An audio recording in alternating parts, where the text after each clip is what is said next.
Hola, hola amigos de Contratapas Podcast, bienvenido a uno de los últimos programas de este 2020.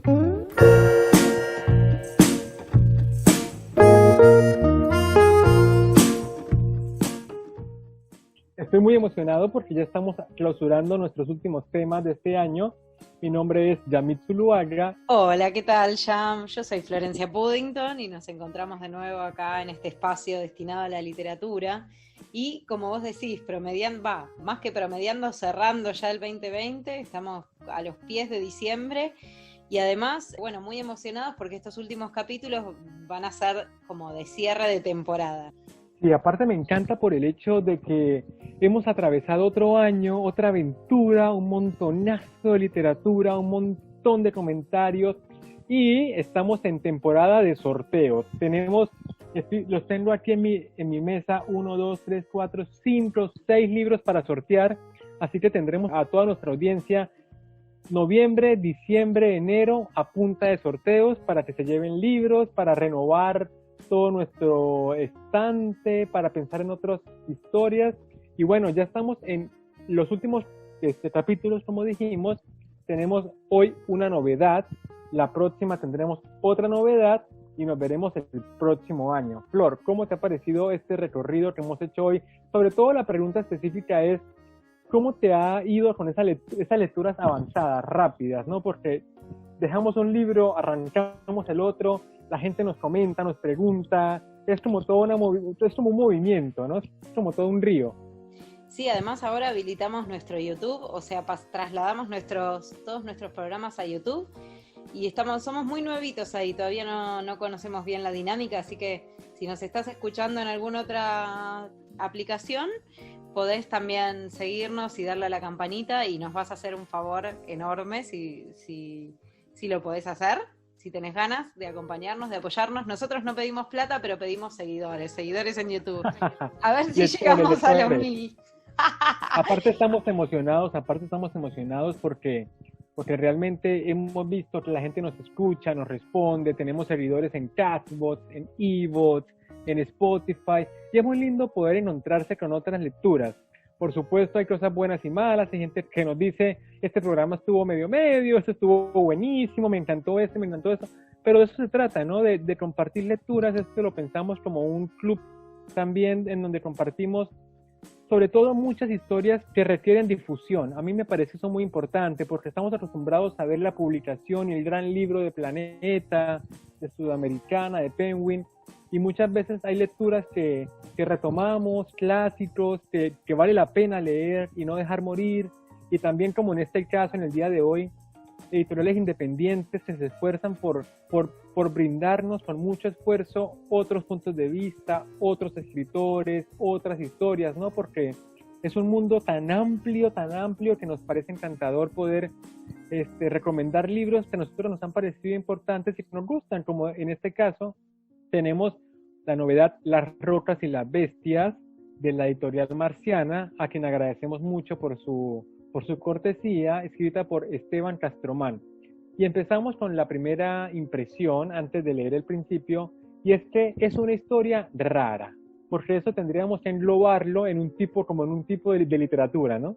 Claro, es un autor que me parece que le interesa bastante la ciencia ficción y los mundos extraños y bueno, y pensar en una realidad que no es tan fácil de aprender, en el sentido de agarrarse de ella, ¿no? Y lo que vamos a encontrar entonces es una novela que tiene por ahí algunos visos, algunos elementos como del surrealismo también. Me hizo acordar mucho a esta idea o este concepto de los relojes que se derriten Sí. de Dalí, porque hay algo como de un tiempo diferente en esta narración.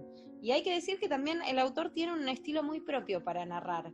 Tiene metáforas rebuscadas, de ese tipo de estructuras sintácticas que te hacen como demorar un poquito la lectura para entender, porque si hay algo que tiene esta novela es que tiene un estilo muy personal y creo que no hay ninguna frase trillada.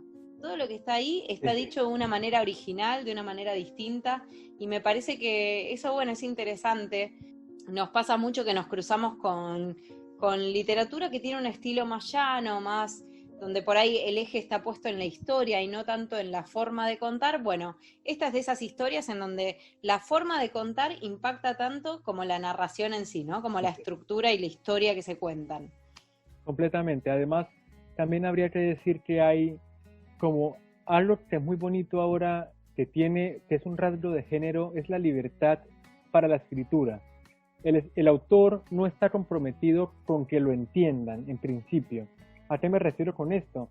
A que hay muchísimos libros, incluso canónicos, pienso en Clarice Lispector, pienso en Marguerite Duras, que no se preocupan porque la persona que lo va a leer entienda lo que quieren decir. Es como la poesía, es como que hay poemas que a nosotros no nos llegan.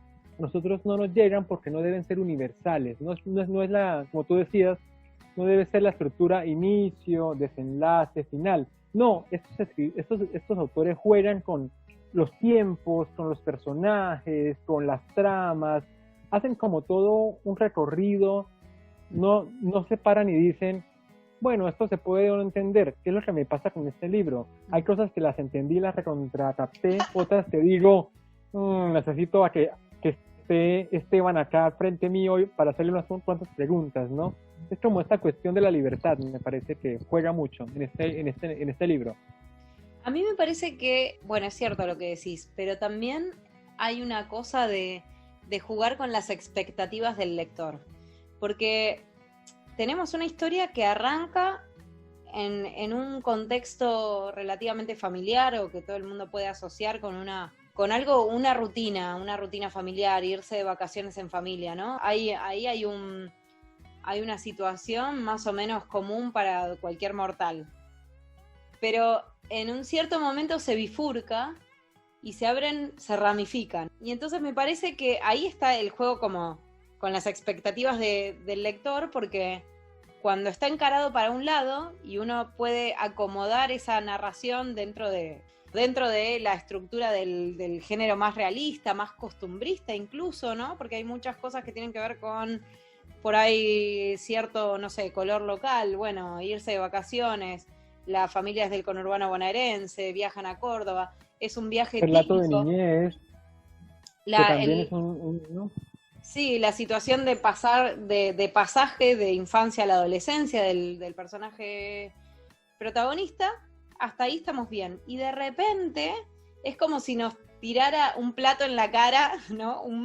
Una torta en la cara y nos dice, bueno, todo lo que leíste hasta ahora no tiene nada que ver con lo que va a pasar de acá en adelante. La novela da un giro de 180 grados y nos encontramos en esa vuelta carnero con una situación y con una experiencia de lectura completamente distinta. Y entonces hay un juego, pero también hay un interés de asombrar al lector, de dejarlo como descolocado. Y eso es adrede, ¿no? Y por eso te genera esta situación de decir, bueno, ya no sé qué estoy leyendo. Realmente te desconcierta y me parece que bueno, que hay ahí una búsqueda, hay un efecto que se está buscando. Y también es esta cuestión de desinteresarse por el aspecto humano. O sea, me refiero a que no tiene la intención de describir personajes, o sea, todo lo ortodoxo, lo convencional, a lo que estamos acostumbrados, se pierde en esta novela. Porque, bueno, empezamos con la trama. Empezamos hablando de un chico que se llama Emilio, que se va de vacaciones con su mamá, su papá y su hermana a una estancia, y su primo, a una estancia donde son invitados y van a ver otras tres familias. Y él es como, tenemos a este personaje que tiene 14 años aproximadamente, juguetea con que es muy inteligente para su familia, nos describe a su papá, a su mamá, nos cuenta anécdotas divertidas, pero termina inmiscuido principalmente en un montón de gente que resulta ser la cotidianidad. La niña a la que le gusta, ¿no? Este niño que es rebelde, un lugar extraño para explorar. Entonces, nos plantea en principio, esto va a ser, como tú decías, esto va a ir por este lado, esto va a ser por la experiencia humana. Pero luego descubrimos que no tiene esa intención.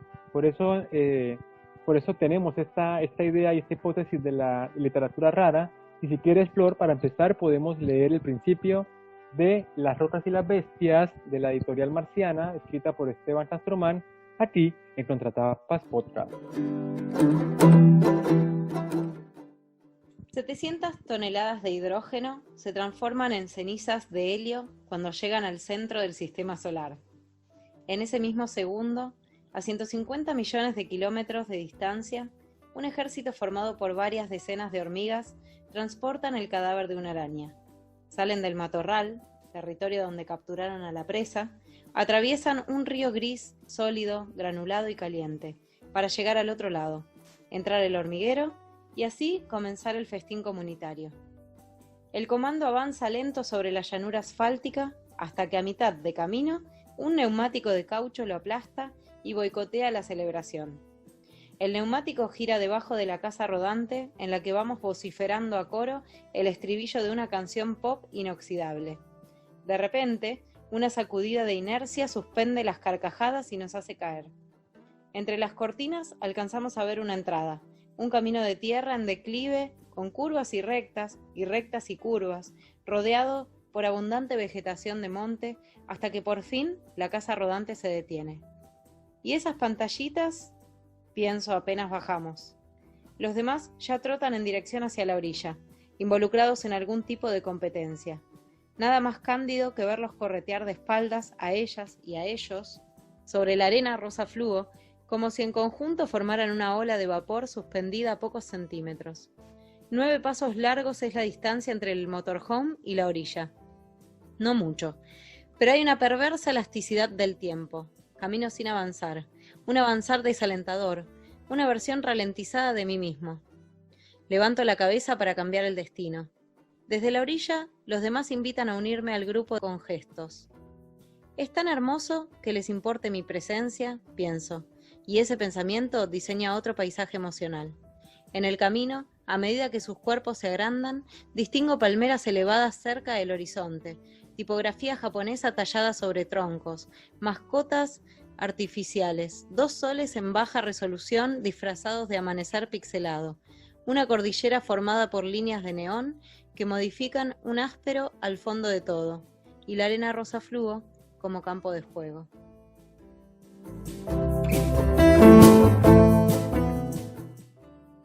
Es un autor desafiante, porque a mí me gusta esa idea de, si bien el personaje principal que nos va a acompañar hasta más allá de la mitad de la novela es un adolescente, no intenta hablar como adolescente. Y esto también lo podemos ver en algunos cuentos, por ejemplo, se me ocurre ahora, de Mariana Enríquez, como El ahorcado, y este tipo de narrativa en donde, si bien hay un punto de vista infantil,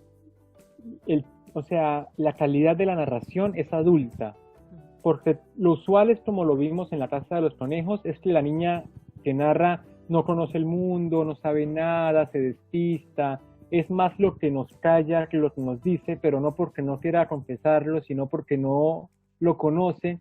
En cambio acá él se manda como un gran científico, es como si fuese un adolescente muy como superdotado, ¿no? Como un niño precoz, que termina no siéndolo porque cae en los lugares comunes de la adolescencia, se calienta por ver medio un pecho, un shortcito pequeño, ¿no? Es como este juego entre un autor formado que no quiere ocultar esa voz, pero que está viendo lo que un niño ve, o lo que un adolescente ve.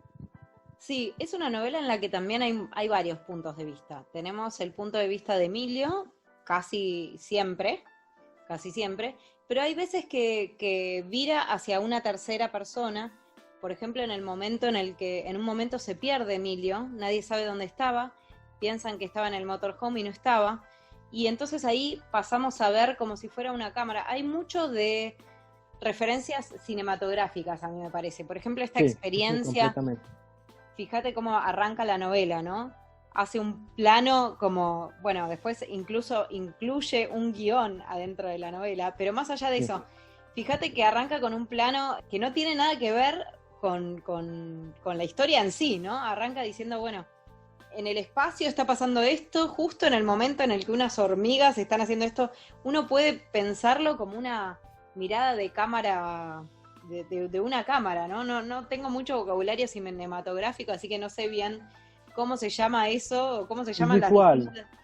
pero hay algo muy visual y muy de que uno puede hacer ese recorrido. Creo que yo me imaginé una película, ¿no? con esta situación. Y lo mismo pasa, o sea, por eso tiene esa libertad para cambiar de narrador constantemente, ¿no? Pasar de esa primera persona de infantil, que por momentos es infantil, o sea, cuando se explica, cuando el chico tiene estas primeras experiencias de, no sé, encuentros que no llegan a ser sexuales, pero insinuaciones de ciertas chicas que parece que tienen onda con él, ahí tenemos como la timidez infantil, ¿no? Y se transmite eso desde la narración también. Ahora, después hay momentos en donde se pasa a una tercera o a un punto de vista más vago, que yo lo pienso como eso, como si una cámara se corriera del hombro de Emilio y pasáramos a un plano más general, una perspectiva más en tercera. Y después, al final de la novela, vamos a tener un tercer o un segundo protagonista, que es como una especie de dimensión paralela. Y ahí, Yo lo pensé. claro, ¿no? Y acá estamos en el espacio más borroso. A mí esta novela me hizo acordar mucho a Matrix, porque es esa realidad que se nos derrite en las manos. Esa realidad que empieza como aparentemente una realidad conocida por todos y se vuelve como difusa, plástica, flexible, se transforma en otra cosa. Y me parece que ese recurso, bueno, es propio de la ciencia ficción. Él hace referencias a David Lynch. Me parece que todos nos imaginamos alguna película o alguna novela que ya hayamos leído de ciencia ficción, porque tiene mucho de eso. Y hay como mucho juego con recursos que seguramente los expertos de ciencia ficción los sacan al toque. Además hay una experimentación que es muy propio de, también como decirnos de la época, me parece, ¿no? Hoy estamos más acostumbrados a encontrar libros rarísimos y eso es una forma también de expresarse, es una forma de marcar nuestro tiempo, ¿no? No es, o sea, estamos rebelándonos contra la estructura y se nota mucho. De hecho, Rastromán, en una entrevista para Eterna Cadencia, él, a propósito de la publicación de Las Rocas y las Bestias, él dice, la literatura también es eso, meterte en un lugar que no sabes muy bien hacia dónde va, que un poco te pierdas y que por momentos te sientas en un lugar conocido, que sea un viaje entretenido y a su vez también inquietante. Me gusta esa zona. Y él lo plantea porque en esta entrevista es maravilloso porque él explica todo lo que uno no entiende cuando uno lee el texto. O sea, si lees la novela y no entendiste, lees la entrevista y todo lo entiendes. Él dice que la novela la escribió en Córdoba, que es algo que él en general no acostumbra a escribir, que le parece que trata sobre todo también de la fragilidad masculina, o sea que hay como una ampliación en cuanto a lo temático, y en todo caso se nota un montón que le interesa lo visual, que le interesa el cine, porque también se mete en un mundo de ciencia ficción que hoy pega mucho, ¿no? Hoy pega mucho la cosa del superhéroe, la cosa de lo que no se entiende, tanto así que, por ejemplo, algunas críticas también lo comparan con libros de Stephen King, en los que también está como esta relación del suspenso como lo no dicho, porque en todo caso uno sabe que va a haber un desenlace, uno sabe que va a haber una tragedia, pero entre más rara sea, entre más extraña nos parezca, parece que es más elevada la apuesta. A mí me dio esa sensación, porque tenemos a este chico, va al boliche, se droga, se calienta con la mina que viene, que es mayor que él, pero en un punto, como tú decías al principio, se nos pierde completamente esa iniciativa.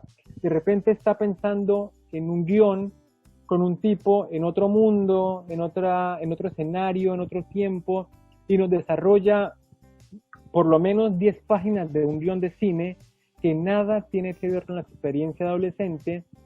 Luego en un punto nos empieza a hablar alguien que no sabemos muy bien quién es, que habla desde un tren mágico, una casa rara, ¿no? Es como esta cuestión de...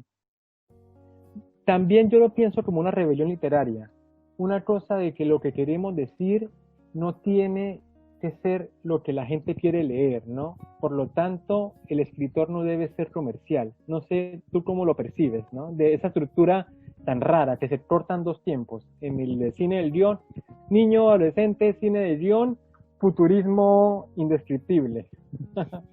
Sí, me gusta lo que decís, porque, sobre todo porque siempre vuelve a este espacio que tenemos los dos, la discusión acerca de una ficción, o temas recurrentes, que sobre todo a vos te fastidian mucho, que tienen que ver con este realismo porteño, ¿no? Bueno, porque leemos mucha ficción de acá de Argentina, pero quiero decir, como estas situaciones que son tan cotidianas que ya uno siente como que no hay ficción, ¿no?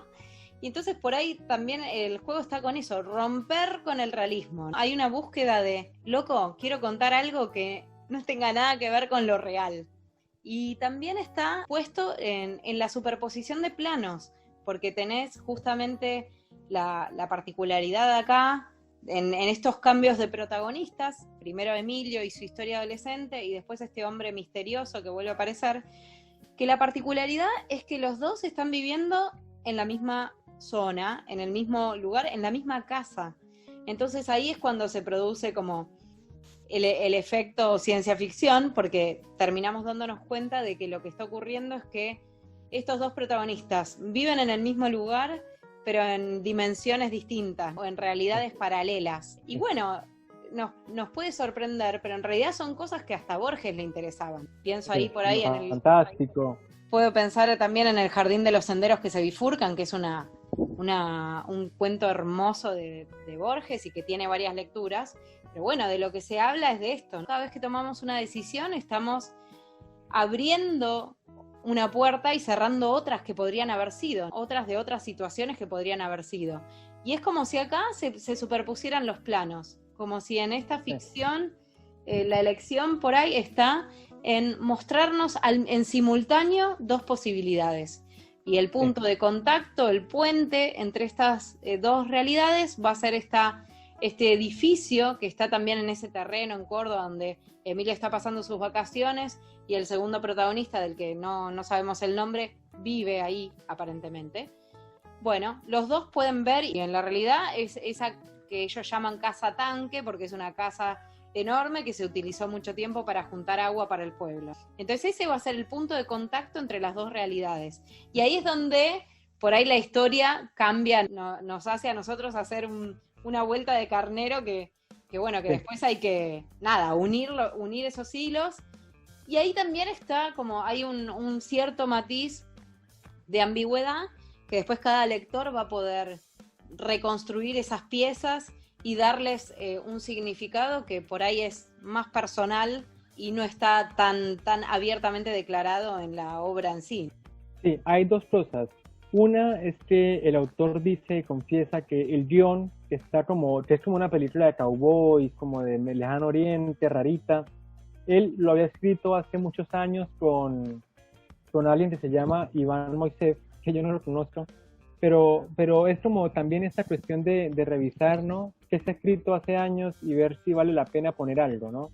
Porque uno también como escritor, o los escritores, escriben, acumulan, escriben y eliminan, escriben y dejan como en arrocito, como en fuego en bajo. Entonces también esta es la oportunidad de uno tener como esta cuestión de la permisibilidad para recobrar, para construirse a uno desde ideas que no tienen conexión con otras ideas más lógicas. Y luego se me ocurre directamente algo que decía Eve Ward, o que dice Liliana Villanueva en este libro, Las clases de Eve Ward, y es que uno o sea, ella plantea la idea de que no siempre se tiene que hablar de algo interesante. Las conversaciones en general con los amigos, con quien sea, siempre uno está preocupado por decir algo inteligente, por decir algo, ¿no?, que sea importante. Y ella dice, no, si decimos boludeces todo el tiempo, es parte de nuestra vida, decir tonterías. Y este libro me lo recuerda porque uno se sienta, por ejemplo, tú y yo nos podemos sentar a tomar un café y de repente empezamos a hablar, che, ¿cómo será el mundo en el 3000? ¿No? Que nos ocurren un montón de ideas que no tienen nada que ver con lo otro, pero que pueden ser de una calidad literaria importante. Y eso es lo que buscamos en la literatura, ¿no? No importa lo verosímil, lo inverosímil, lo fantástico, lo importante, lo que nos interesa es que nos proporcione una emoción diferente, que nos encienda, ¿no? Y esto hace este libro. Si te da rabia, si te da emoción, si te da una cosa de indiferencia, no importa, pero se genera algo porque es una propuesta y una estructura completamente diferente, cero ortodoxo, cero convencional, incluso podría decir cero vendible en el aspecto en que no puedes decir, che, leí este libro y me parece, no, y trata de esto, porque no sabes de qué se trata el libro. Es como toda esta cuestión vinculada. En relación a esto que estás diciendo del guión, por ahí hace falta como darle un significado para los que no hayan leído el libro. En un momento, durante el primer momento, cuando Emilio está pasando sus vacaciones en Córdoba, en esta casa a la que fueron invitados, y que llegan otras familias con chicos más o menos de su edad, y uno de ellos dice, escribí un guión porque tengo la idea de filmarlo con mis amigos. Y entonces ahí entra esta historia. Y es cierto, yo también lo leí, y como por un lado decís, no sé, para mí fue la parte menos interesante de la novela, la verdad, porque además son 7 hojas describiendo ese guión, que además es muy disparatado también, pero a la vez entra muy bien dentro de los discursos adolescentes, cuando uno fantasea mucho y se imagina, yo también he hecho esas cosas, ¿no? Por ahí no me sentaba a escribir un guión, pero imaginar con amigas historias posibles o imposibles, o terminar hablando, no sé, me parece que el guión entra muy bien dentro de los discursos adolescentes, que son fantasiosos, que son así, ¿no? Con esta cosa de agigantar experiencias o de agrandar experiencias y de exagerarlas, y me parece que entra bien dentro de ese discurso. Además, está como muy asociado a las películas de tiros, tipo Terminator, yo qué sé, como esa onda. Ese Medio Oriente americano, pero futurista, como el cowboy disparador de misiles nucleares posapocalípticos. Claro, hay extraterrestres, hay matanzas, son las típicas, me parece, temáticas que envuelven o que les interesan a los adolescentes, sobre todo a los varones. Entonces, me parecía que entraba perfecto. A mí en particular fue la parte que menos me interesó, y es más, sinceramente me parece que esa parte se puede suprimir o achicar y no perdemos nada. Me parece más interesante por ahí el juego entre planos, el contraste entre las dos historias y ese giro al final que te deja como que con una sensación medio tenebrosa, ¿no? Medio como de este miedo que tenemos de descubrir que nuestra realidad no es real, ¿no? Este tipo de cuestiones que se trabajan en muchas ficciones. Se termina siendo lo sobrenatural, ¿no? Como sí. ese momento en el que todo puede cambiar y no tenemos por qué predecirlo. O sea, no tiene por qué ser predecible porque en la literatura se puede todo. Así que bueno, para mí es una buena experiencia de lectura, es súper original la narración, se habrán dado cuenta también en la lectura de ese pedacito, así que me parece que tiene para dar, porque me parece que más allá de la historia en sí, la forma en la que está contada también es interesante. Está bueno encontrar búsquedas y recursos retóricos que no sean los básicos, los típicos que todos sabemos y todos conocemos. Así que en ese sentido me parece muy interesante, y obviamente lo vamos a estar rifando también. Sorteando un montón de libros. A mí también, para cerrar, me gustaría decir que es un libro que también da como la entrada para aquellos escritores que les parece que lo que hacen no se puede entender o va a ser raro, no, porque este libro nos demuestra sobre todo que para todo libro hay un público, que para toda historia, por muy fuera de lo común que resulte, hay espacio, ¿no? Y eso es lo valioso, experimentar y estar seguro de que lo que uno hace o escribe es de calidad. Así que, por supuesto, estaremos en temporada de sorteos. A Flor, muchísimas gracias a la Editorial Marciana por esta cortesía, la verdad nos ha parecido una linda experiencia, y nos veremos en el próximo, que es el último capítulo, y que estaremos grabando presencialmente. Ustedes nos han visto sufrir todo este año, y por fin estaremos Flor y yo unidos en presencia física. Bueno, entonces hasta la semana que viene ya nos volveremos a encontrar. Y bueno, esperamos que les haya interesado la novela. Y no se olviden, Facebook, Instagram, Contratapas Podcast, y a todos un gran saludo, que lean mucho y nos vemos en el próximo capítulo. Un beso para todos y feliz semana.